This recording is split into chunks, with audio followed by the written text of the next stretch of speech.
Hello everyone, I am Dr. R.P. Shah, a senior consultant physician practicing from more than 31 years on general medicine.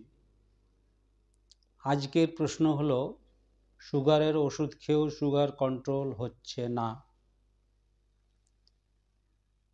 এই ব্যাপারে বিস্তারিত আমরা আলোচনা করব। প্রথম থেকে শেষ পর্যন্ত ভিডিওটা দেখুন। সুগার কমবে, কন্ট্রোল হবে, অবশ্যই হবে। কিন্তু যখন আপনি বলছেন সুগার কন্ট্রোল হচ্ছে না ওষুধ খেয়েও, তাহলে কি কি বিষয় জড়িত থাকতে পারে সেই ব্যাপারে আমরা আজ ডিসকাস করব। প্রথম বিষয় বলে রাখি যে হয়তো আপনি যে ওষুধ খাচ্ছেন সেটা কোনো ফিজিশিয়ানকে না দেখিয়ে ওষুধ খাচ্ছেন, আপনার পরিচিত কেউ সুগার ওষুধ খাচ্ছে, সেই ওষুধ দেখিয়ে দোকান থেকে ওষুধ এনে খাচ্ছেন। অথবা আপনি আপনার ফিজিশিয়ানকে দেখিয়েছেন একবার মাত্র, ওই ওষুধেই চালিয়ে যাচ্ছেন এবং বারবার টেস্ট করে দেখছেন সুগার কন্ট্রোল থাকছে না। এই দুটো কারণ হতে পারে। এছাড়া আরও কিছু বিষয়ের উপর ডিপেন্ড করে, যেগুলো যে অ্যাডভাইস এবং ডায়েটগুলো আপনাকে মেনটেন করে চলতে হবে সেগুলো আপনি হয়তো মেনটেন করছেন না। তাহলে যেগুলো মেনটেন করতে হবে সমস্ত সুগার পেশেন্টকে জেনারেলি, সেইগুলো প্রথমে জানিয়ে রাখি। প্রথমত, যদি ওজন শরীরের বেশি থাকে তাহলে ওজন কমাতে হবে। দ্বিতীয়, সকাল সন্ধে দুবেলা শরীর চর্চা করতে হবে। তৃতীয়, ভাত রুটি, মাটির নিচের খাবার ইত্যাদি যে সমস্ত কার্বোহাইড্রেট খাবারগুলো আছে সেগুলোকে যতদূর সম্ভব অ্যাভয়েড করতে হবে। এছাড়া কাঁচা ফলমূল এবং শাকসবজি বেশি করে খেতে হবে। এগুলো সকলের জন্যই। কিন্তু এছাড়াও যদি আপনি ঠিক ফিজিশিয়ানকে দেখাচ্ছেন, নিয়মিত ওষুধ খাচ্ছেন, এই সমস্ত অ্যাডভাইস ডায়েটগুলো মেনটেন করছেন, তবুও যদি সুগার কন্ট্রোল হচ্ছে না, তাহলে আপনি আপনার ফিজিশিয়ান চেঞ্জ করুন। একজন কোয়ালিফাইড এবং অভিজ্ঞ ফিজিশিয়ানের পরামর্শ নিন। কেননা এত কিছু করেও যদি কন্ট্রোল না হয়, তাহলে বুঝতে হবে এই সুগারের সাথে অনেক রকম রোগ আরও জড়িত আছে। তো সবগুলোই বলা সম্ভব নয় কার ক্ষেত্রে কি আছে, তবে একটা উদাহরণ আমি অবশ্যই দেব। সেই উদাহরণ দিয়ে আমি ক্লিয়ার করব যে এটার সঙ্গে জড়িত হলে আপনি যাই ওষুধ খান, যতই ওষুধ খান, সুগার কন্ট্রোল হবে না। উদাহরণস্বরূপ বলি একটা বিষয়, সেটা হলো ফ্যাটি লিভার। যদি আপনার ফ্যাটি লিভার থাকে, এটা একটা এক্সাম্পল, এরকম অনেক কিছুর উপর ডিপেন্ড করছে। যদি আপনার ফ্যাটি লিভার থাকে তাহলে সুগার কন্ট্রোল হবে না ওষুধ খেয়েও।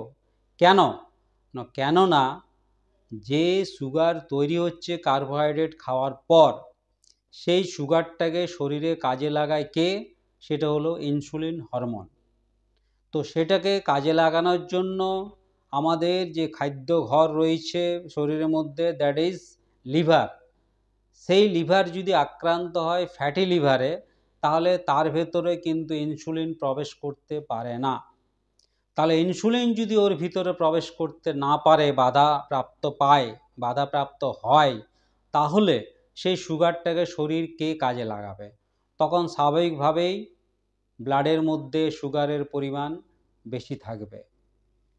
অর্থাৎ কি হলো, আপনি সুগারের ওষুধ খাচ্ছেন, এদিকে কার্বোহাইড্রেট জাতীয় খাবারও খাচ্ছেন, কার্বোহাইড্রেট থেকে সুগারে রূপান্তরিত হচ্ছে খাবার, সেই সুগার কাজে লাগাবে কে?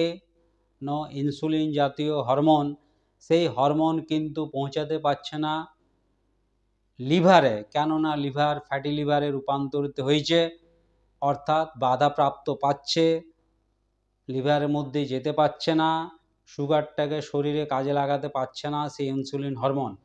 তাই সেই ইনসুলিন হরমোন যদি কাজে না লাগাতে পারে সুগারটা, তো স্বাভাবিকভাবেই সুগার ব্লাডের মধ্যে বাড়তে থাকবে এবং দেখা যাবে ওষুধ খেয়েও সুগার কন্ট্রোল হচ্ছে না।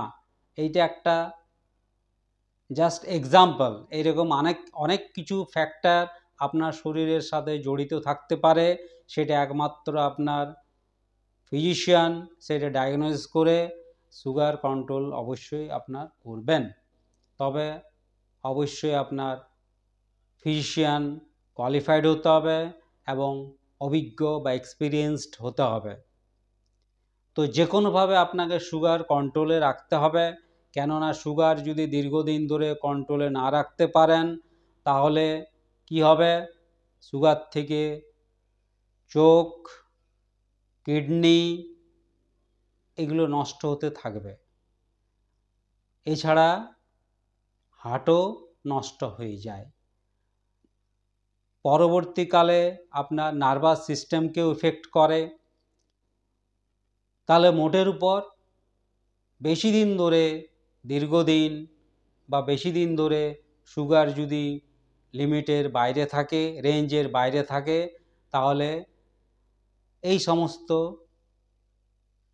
জিনিসগুলো বা আমাদের পার্টসগুলো শরীরের আক্রান্ত হতে থাকবে এবং একসময় দেখা যাবে যে এগুলো আস্তে আস্তে অকেজো হয়ে গেছে। তাই যে কোনোভাবে সুগারকে আমাদেরকে কন্ট্রোলে রাখতে হবে। Okay, thank you, see you in the next video.